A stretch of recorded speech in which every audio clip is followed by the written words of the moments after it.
घराबाहेर चुकूनही ही 3 झाडे लावू नका. या झाडांची सावली सुद्धा आपल्या घरावर पडायला नको.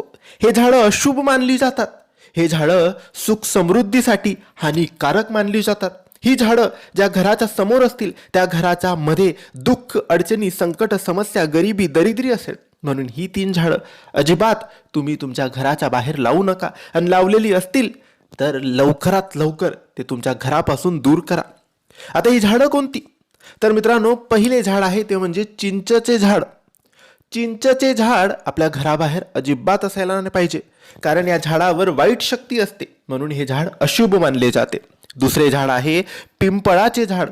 पिंपळाचे झाड हे आरोग्यासाठी हानिकारक असते, अशुभ असते आणि आर्थिक नुकसान करते, म्हणून हे झाड आपल्या घराबाहेर असायला नाही पाहिजे. नंतर ते झाड आहे ते म्हणजे काटेरी झाड.